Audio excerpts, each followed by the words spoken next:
Hi everyone, here's the Bookchemist once again, and today I'm reviewing Number 9 Dream by David Mitchell. Don't quote me on this, but I think this is the best novel I've read in 2020. I struggle to think of another book I've read this year where I had so much fun. In the early pages of this book, I got a shootout that involved a cyborg, an apocalyptic flood, and a giant crocodile mauling the narrator. And then I got to page 12 or something. If you take one thing away from this review is that Number 9 Dream is weird. It's weird in a very Thomas Pynchon sense. The closest novel I can compare it to is Inherent Vice. In both books there is a constant sense, a constant suspicion. I had this constant feeling that what you're reading might not actually be happening, but might be some sort of trip or hallucination. In Inherent Vice, the idea is that it might all be a trip caused by Doc Sportello's, by the protagonist's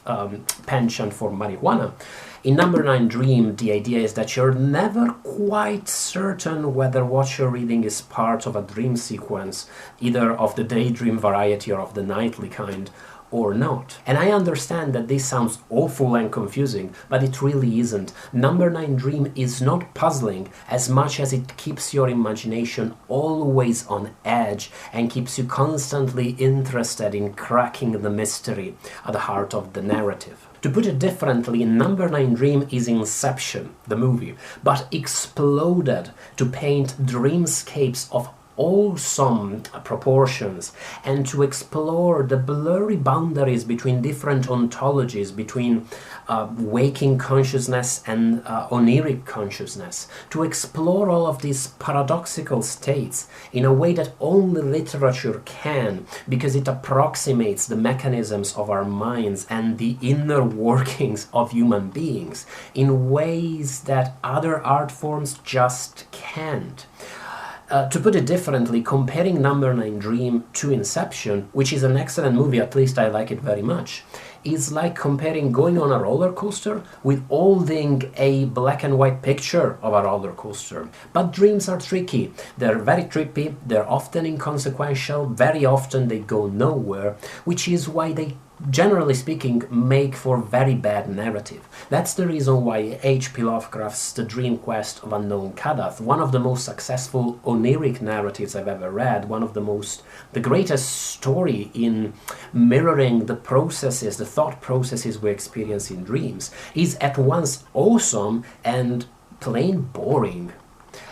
For that reason, I think it's important not to overstress the dreaminess of Number 9 Dream. Sure, there's a lot of dreams going on in here, a lot of dreaming, a lot of fantasizing, of losing the narrator through bizarre, oniric visions and landscapes, but the focus is always fixed and always anchored in the narrator's predicament in the real world, whatever that is. Which is the fact that the narrator is a young man who has come to Tokyo, Japan from the countryside looking for his father, whom he has never met. And even in its trippiest passages, the novel never loses sight of this very simple but very interesting, very humane and very relatable, I would say, this engine that moves the action forward. The fact that the narrator, this young man, has very understandable concerns and desires. There's a certain waitress with a perfect neck whom he's interested in. He would like to be friends. He needs to find a job. He has a cat that stops by and something bad might have happened to his cat or not. All of these very concrete concerns anchor the novel, and they avoid the very real risk that Number 9 Dream loses itself up its own ass. In Tokyo, all sorts of adventures happen to Eiji, to the protagonist, and he encounters examples of immense generosity and of nightmarish horror and perversion. David Mitchell is clearly very interested in representing the extremes that humans can experience and that they can perform, the extremes of human evil as much as the great examples of generosity and of self-sacrifice that are also part of our nature and of our history. It's something that's very clear in Cloud Atlas, which has both enlightening, luminous passages, and some truly horrible, horrific scenes. And the same happens in a more contained way within Number 9 Dream. And when he describes the full spectrum of what humans are capable of, Mitchell never sounds patronizing, never sounds moralistic or pathetic as if he's trying to, pull some emotion out of the reader. Not at all. Thomas Pynchon, at his best in books like Mason and Dixon or Against the Day, feels exactly the same. This is the kind of book where you don't just feel lucky that you're experiencing such a beautiful story. As soon as you finish the book, you feel like joining a union. You feel like doing something to exploit all of the great good that's inside you and to fight all of the horrible, dirty evil that is out there. Look, I don't have a problem with literary fiction. I enjoy Philip Roth as much as the next guy.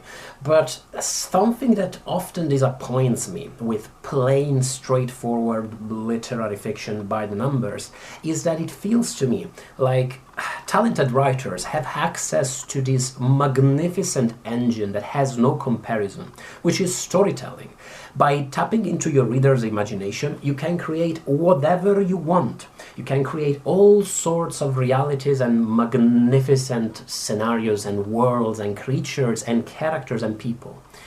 And when writers just do it to describe boring, run-of-the-mill lives with not a spark of excitement or magic in them, it just feels like a bit of a waste. David Mitchell instead does the very opposite. He pushes this engine of storytelling to its maximum capacity. It definitely helps that he is one of the most talented prose stylists I've ever read. The range of his skills is astounding. It's not just the maximalist, very virtuosistic writing of the narrator's story.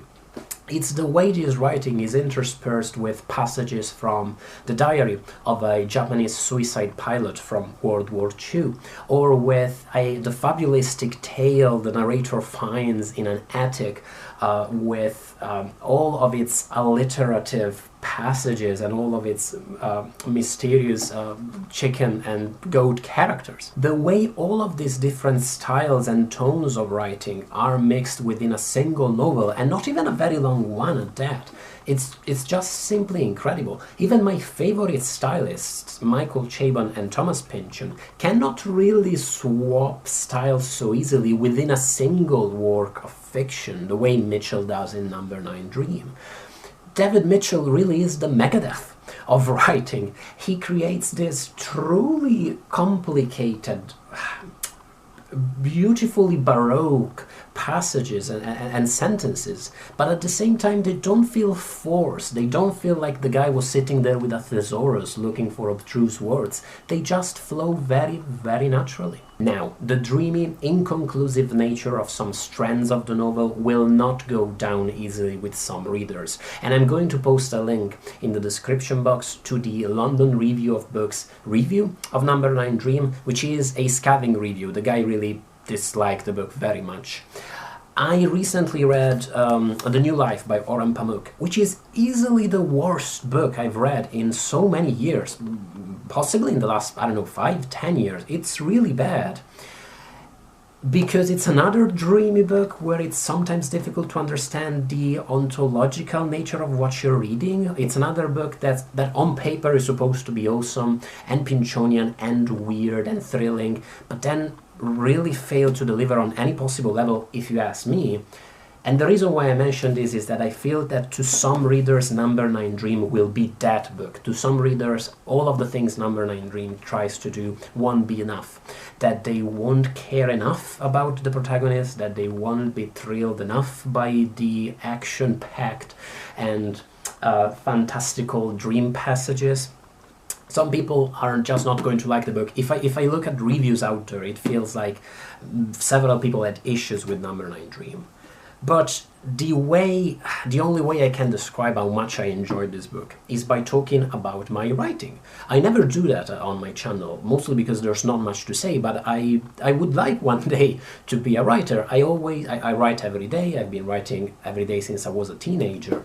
For a while, at a certain point, I thought my stuff was fit for publication. I'm not so sure anymore. I think I'll get there eventually. I think one day maybe I will publish a book, short stories, those kinds of things. The reason why I mention all this is that reading Number 9 Dream is on a way really disheartening, because not if I live to be 200 will I be able to write as beautifully as Mitchell does. The talent this guy displays is just incredible. But at the same time, that's not a sad thought at all. Disheartening really isn't the right word, it's the very opposite. The point is that Number 9 Dream is so much the kind of book I would like to read, that in a way it's a bit as if I've written it myself, because that book is out there. It's called Number 9 Dream. You can go to a bookshop and buy it and read it. In a way, Mitchell already did what I wanted to do. And that might not make sense and it feels a bit stupid, but I find that really encouraging and really wonderful that Mitchell at one point wrote this book. It's that kind of work of fiction, the kind that, you know, it makes you happy that it exists. And yeah, I think you should read it. Thanks as always for watching this especially blubbering review. And if you do read Number 9 Dream, or if you've read it, please let me know what you thought about it in the comments. I truly look forward to discussing it, because it really looks like a divisive book. I've heard from people who enjoyed it in the past. Apparently there are people who just couldn't see the point out there. So I'd really like to hear from both. I'd like to hear from people who were left cold by it, people who really enjoyed it. Let's discuss it together. Thank you once more for watching the video, and bye people.